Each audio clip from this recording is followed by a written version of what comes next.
रावण ने 10 सिर चढ़ाए शंकर जी को पूजा में। कितने बोलो? 10 बार सिर काट कर चढ़ाए। शंकर जी के 11 रुद्र, 10 रुद्र तो प्रसन्न हो गए, पर 11वां रुद्र नाराज हो गया। सबको तो प्रसन्न किया, हमको नहीं किया। तो जब राम जी का अवतार नारायण नर बनकर के रघुनंदन बनकर प्रकट भये, तो शंकर जी ने सोचा हम बानर बनकर प्रकट होंगे, क्योंकि भगवान नर बनकर प्रकट हुए तो हम बानर बनकर प्रकट होंगे। तो पार्वती जी ने टोक दिया, प्रभु आप नहीं जा सकते। क्यों? राम जी का अवतार इसलिए हो रहा कि वो रावण का वध करेंगे, और रावण आपका चेला है। अपने चेले ही को निपटवाओगे का? ऐसा गुरु दुनिया में हुआ कोई जो अपने चेला को ही निपटवा दे? बोलो सीताराम। तो अपने चेला को ही निपटवाओगे का? शंकर जी बोले, देवी जी हमने उपाय खोज लिया। क्या? बोले जो 11वां रुद्र है, जिसकी पूजा रावण ने नहीं की, वो नाराज बैठा है, उसी का आधार लेकर के हम बानर बन करके जाएंगे। इसलिए हनुमान जी 11वें रुद्र हैं। कौन से रुद्र हैं? हम लोग कहते हैं ना 11वें रुद्रावतार है। हमारे पूज्य जगत गुरु जी कहते हैं, भैया ये 11वें रुद्र नहीं, 11 रुद्र हैं हनुमान जी महाराज। अब शंकर जी बानर बनकर प्रकट भये। कहां? उसकी भी कथा सुनो। देवलोक स्वर्ग में एक अप्सरा थी, उसका नाम था पुंज का स्थला। क्या नाम था? पुंज का स्थला नाम की अप्सरा थी। एक दिन नृत्य करते करते उछल कूद करने लगी। एक महात्मा बैठे थे, वो भूल गई कोई संत बैठे हैं, उछल कूद करते करते उनके ऊपर गिर गई। महात्मा ने श्राप दे दिया, तू बंदर बंदरियों की तरह उछल रही है, जा पृथ्वी लोक पर जाकर तू बानरी हो जा। वो पुंज का स्थला नाम की अप्सरा रोने लगी, महाराज हमसे भूल हो गई, हम आपको देख नहीं पाए हैं, आपने बहुत विचित्र श्राप दे दिया, हम पृथ्वी लोक पर जाकर बानरी बनकर क्या करेंगे। महात्मा ने कहा, सुनो श्राप तो नहीं मिट सकता, 2 वरदान दे सकते हैं। कहो महाराज। पहला, जब तुम चाहोगी तब अपना रूप बदल पाओगी, ये पहला वरदान। और दूसरा वरदान, तुम्हारी कोख से ऐसा लाल उत्पन्न होगा जो ब्रह्म की सेवा करके 4 युगों में पूजा जाएगा।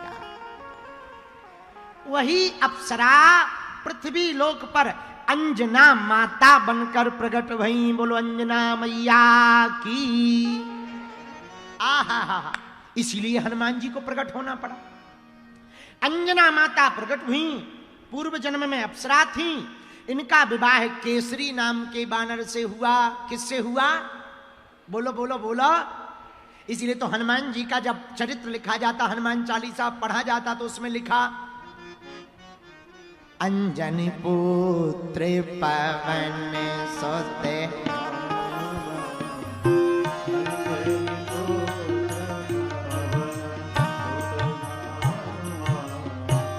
पवन सुत हैं, अंजना नंदन है। लेकिन इतना ही नहीं है, कौन? शंकर सुमन केसरी नंदन।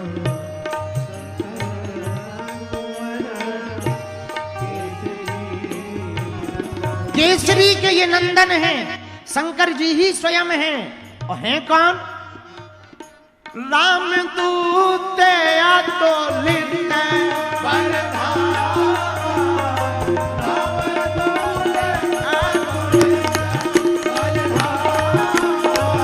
सीता राम सीता राम सीता राम कहिए।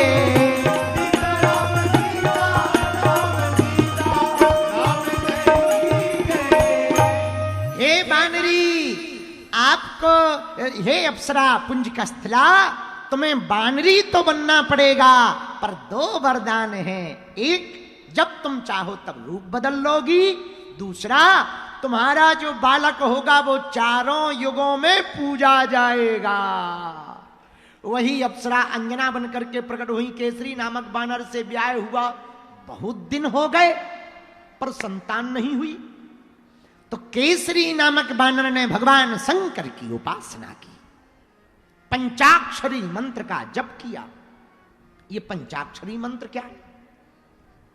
ओम नमः शिवाय,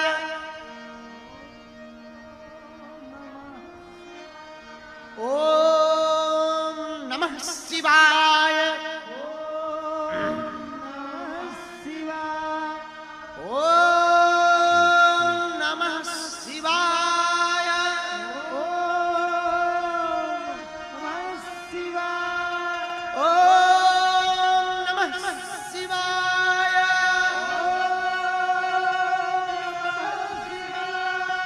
ओम नमः शिवाय।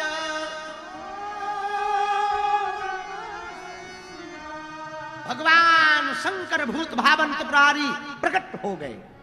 हे केसरी, आपने हमारी तपस्या की, हम आपको वरदान देते हैं, जाओ तुम्हारे घर पर हम ही हमारा तेज के रूप में तुम्हारा पुत्र बन करके आएंगे। केसरी नामक वानर बहुत प्रसन्न भय, प्रभु की जय हो, वापस आए। लेकिन अंजनानंदन हो गया, केसरी नंदन हो गए, शंकर स्वयं हो गए, पवन पुत्र हो गए। पर हनुमान जी को राम जी ने एक बात और कही। क्या कहा? हनुमान चालीसा में तुलसीदास जी ने बड़ा गजब का प्रश्न उठा दिया। उसमें लिखा, तुम मम प्रिय भरतहि सम भाई,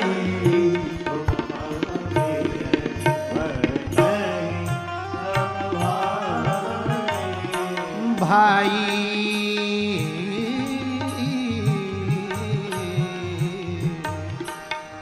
तुम मम प्रिय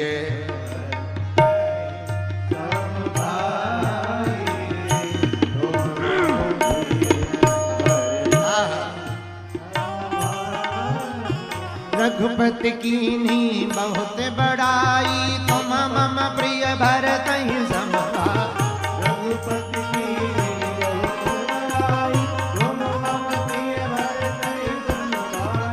रघुपति कीन्ही बहुत बड़ाई, तुम मम प्रिय भरतहि सम भाई।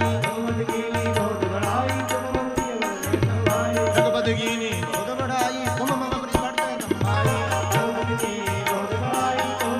सम भाई। रघुपति कीन्ही बहुत बड़ाई, तुम मम प्रिय भरतहि सम भाई। रघुपति कीन्ही बहुत बड़ाई,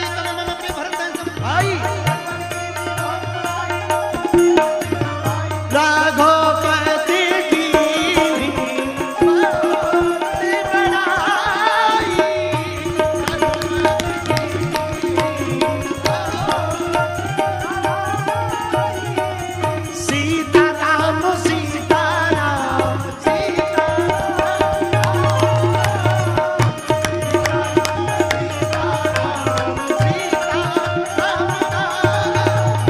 राजा राम राजा राम राजा राम गा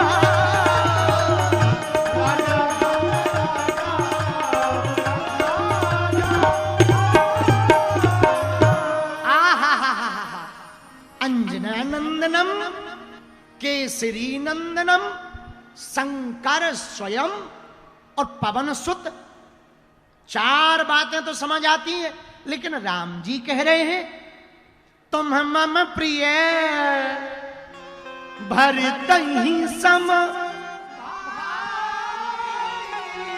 भरत जैसा प्रिय है, तुम भी प्रिय हो और हमारे भाई हो। लो भैया, गड़बड़ हो गई क्या? ना ना ना, सही है। पूछो कैसे? पूछो, अरे जरा जोर से पूछो जी। जब राम जी का अवतार हुआ तो कैसे हुआ? बोलो बोलो, हम बताएं। राम जी प्रकट भय यज्ञ की खीर के प्रसाद से। मतलब सीधा सा है, यज्ञ होगी तो फल मिलेगा, फल मिलेगा तो परमात्मा प्रकट होगा।